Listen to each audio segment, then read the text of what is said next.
roughly 6 crores on the basis of 2011 census. And Gujarat राज्य में विधानसभा का कार्यालय 12 फरवरी 2023 को समाप्त हो रहा है और राज्य में 182 विधानसभा निर्वाचन क्षेत्रों में, जिसमें से 17 एससी और 23 एसटी/एसीज हैं, के लिए चुनाव होना ड्यू है। भारत निर्वाचन आयोग स्वतंत्र, निष्पक्ष और प्रलोभन मुक्त मीन्स एब्सोल्युटली इंड्यूसमेंट फ्री तरीके से विधानसभा का आगामी चुनाव कराने के लिए प्रतिबद्ध है। This time we are focusing on, विशेष रूप से हमारा प्रयास है कि जो वरिष्ठ नागरिक हैं 80+, दिव्यांगजन, महिलाएं और जो भी नए वोटर्स ऐड हुए हैं, उन सब पर हम ध्यान दें और अधिकतम भागीदारी उनकी सुनिश्चित हो। Participation of every voter of the state in this mission is necessary, and our motto is that no voter is left behind. In the state, as on 12th August 2022, the total number of electors was 4.83. ये सभी slides के माध्यम से भी आप लोगों के सामने है और इसको हम कंटिन्यूसली अपडेट भी कर देंगे मीडिया पर और अपनी वेबसाइट पर, ताकि आप लोग वहां से ले सकें। इसमें मेल वोटर्स 2.5 करोड़ हैं और फीमेल वोटर्स 2.37 करोड़ हैं। दिव्यांगजन और जो पीडब्ल्यूडी वोटर्स हैं, पर्सन्स विद डिसेबिलिटी, उनकी संख्या पूरे राज्य में 4,13,886 है।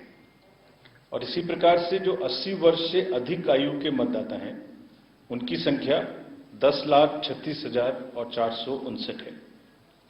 और इसमें बहुत ही एक सुखद अनुभूति होती है ये बात कहते हुए, it's a matter of great pleasure. उसमें शतायु यानी जो 100 वर्ष से ऊपर के वोटर्स हैं, वो भी 11,842 हैं।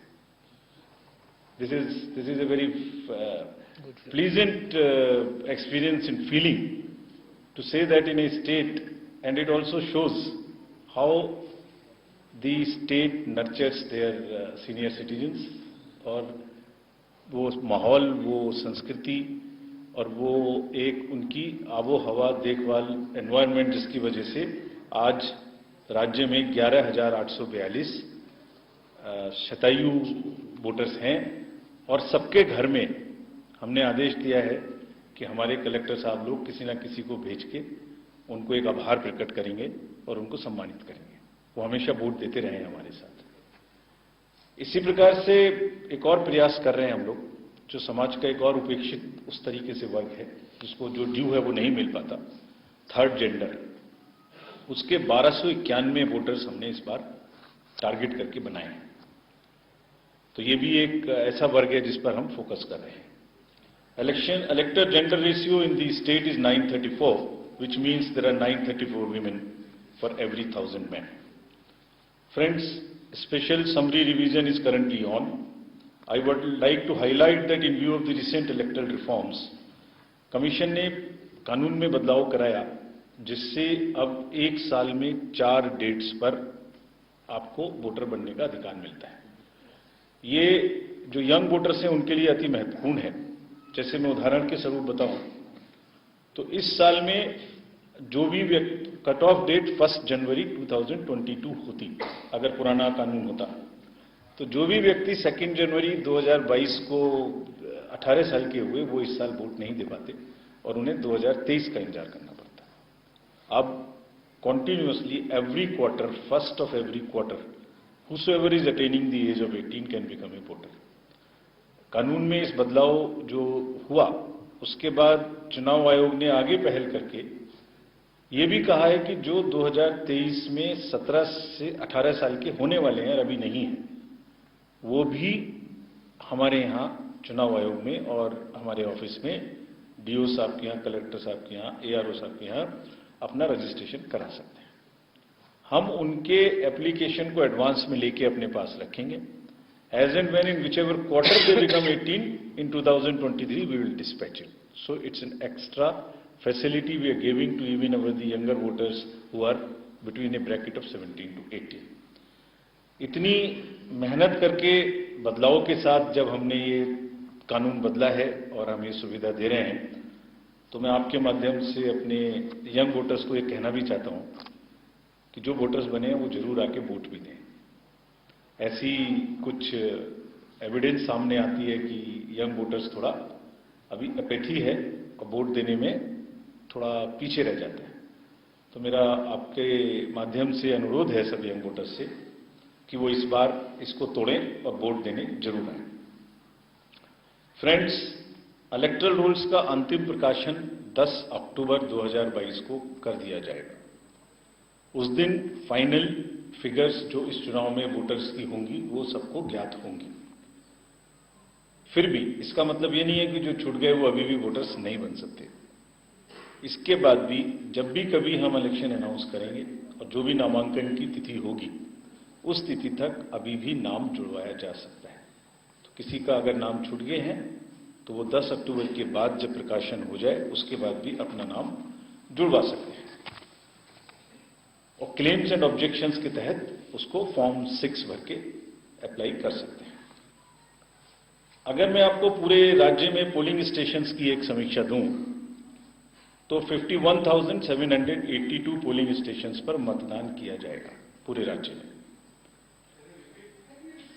51,782 you will see the first in the corner upper first point in the first row and the left corner 51,782। इसमें एवरेज वैसे हमने 1500 तक वोटिंग अलाउ की है एक बूथ पर, लेकिन एवरेज जो है वो स्टेट का टोटल नंबर देखते हुए करीब करीब 934 आता है। राज्य में हम हर कॉन्स्टिट्यूएंसी में एक के अनुसार एक मॉडल पोलिंग स्टेशन बनाएंगे। सभी कलेक्टर साहब लोगों को डायरेक्शंस दी गई हैं। इसका मतलब ये होगा कि वो मॉडल स्टेशन टैक्स सेवी भी हो सकता है, वो मॉडल स्टेशन एनवायरमेंटल सेवी भी हो सकता है, जहां जिसका जो परिवेश है उसके अनुसार होगा और वो आने वाले समय में धीरे धीरे एक बेंचमार्क बनेगा ताकि upgradation of polling stations and voters experience keep improving election after election. Friends, मैंने जैसे पहले कहा कि पूरी तरीके से पारदर्शिता और फेयरनेस चुनाव के दौरान रहनी चाहिए, जो कि डेमोक्रेसी का एक आधार है। इसी क्रम में आयोग ने ये भी निर्देश दिए हैं कि 50% से ज्यादा, कम से कम 50% बूथ पर वेबकास्टिंग की जाएगी। यानी वहां कैमरा लगेंगे जिससे जितनी देर वोटिंग का टाइम है, जब से वहां पार्टी पहुंच जाएंगी सुबह में, तब से जब तक वोटिंग खत्म नहीं होगी तब तक कॉन्टिन्यूअस वहां से लाइव फीड कंट्रोल रूम में मिलती रहेगी। अगर कोई भी ऐसी घटना घटने की संभावना होती है तो वो तुरंत पता लगेगी और तुरंत उस पर हमारी जो टीम्स हैं वो वहां पहुंचेंगी। और कोई भी अगर किसी समय में चेक करने की जरूरत पड़ती है कि हाँ क्या हुआ था, तो ये रिकॉर्डिंग हमेशा के लिए, इस समय के लिए हमारे पास उपलब्ध रहेगी। So this is very strong action we are taking in terms of ensuring the transparency in the booths and further building the confidence that everything is recorded for those 50% and above polling stations. And these polling stations would be those polling stations which are identified by the administration as the sensitive or the critical booths. इसके अतिरिक्त voter का experience हर polling station पे अच्छा हो, इसके लिए कुछ सुविधाएं जिनको हमने एश्योर्ड मिनिमम फैसिलिटीज का नाम दिया है, हर बूथ पे उपलब्ध होंगी। इसका मतलब क्या है? पहली बात, सभी बूथ ग्राउंड फ्लोर पे होंगे, फर्स्ट फ्लोर पे नहीं होंगे, ताकि किसी को दिक्कत ना हो। सब में पीने का पानी, लाइट, शौचालय, अगर व्यवस्था की जरूरत है तो शेड, और दिव्यांगजन के लिए एक रैंप भी उपलब्ध होगा। और रैंप की जो ग्रेडियंट है वो भी 1:10 से बेहतर होगी ताकि उन्हें चढ़ने में कोई दिक्कत ना हो। एक और पहल की जा रही है कि कम से कम हर असेंबली कॉन्स्टिट्यूएंसी में 7 बूथ ऐसे होंगे जो सिर्फ महिलाओं के द्वारा ही संचालित होंगे। कोशिश ये की जाएगी कि वो पोलिंग पार्टीज तो महिला रहें ही, पुलिसकर्मी भी उसमें महिला रहें बाहर।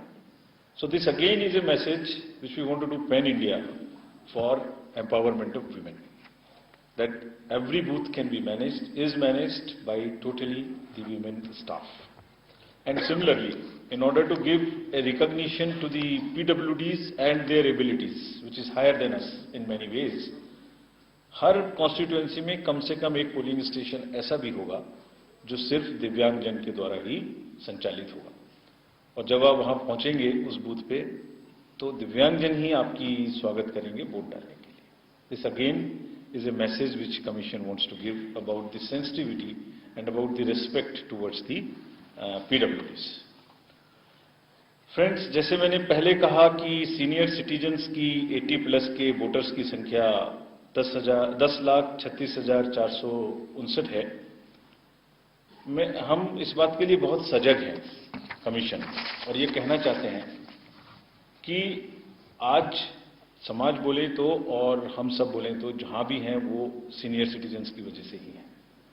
किसी न किसी समय पे उनका राज्य के लिए, देश के लिए इतना योगदान रहा है that we are seeing what we are today. Therefore we want to through you communicate our respect and सम्मान to each one, and also I want to highlight what are the facilities we are going to give this time. एक सुविधा हम उनको ये दे रहे हैं कि अगर वो ना आना चाहें, किसी वजह से बीमार हैं, तो वो अपने घर से ही वोट दे सकते हैं। उसमें एक फॉर्म 12D भरने की जरूरत होगी।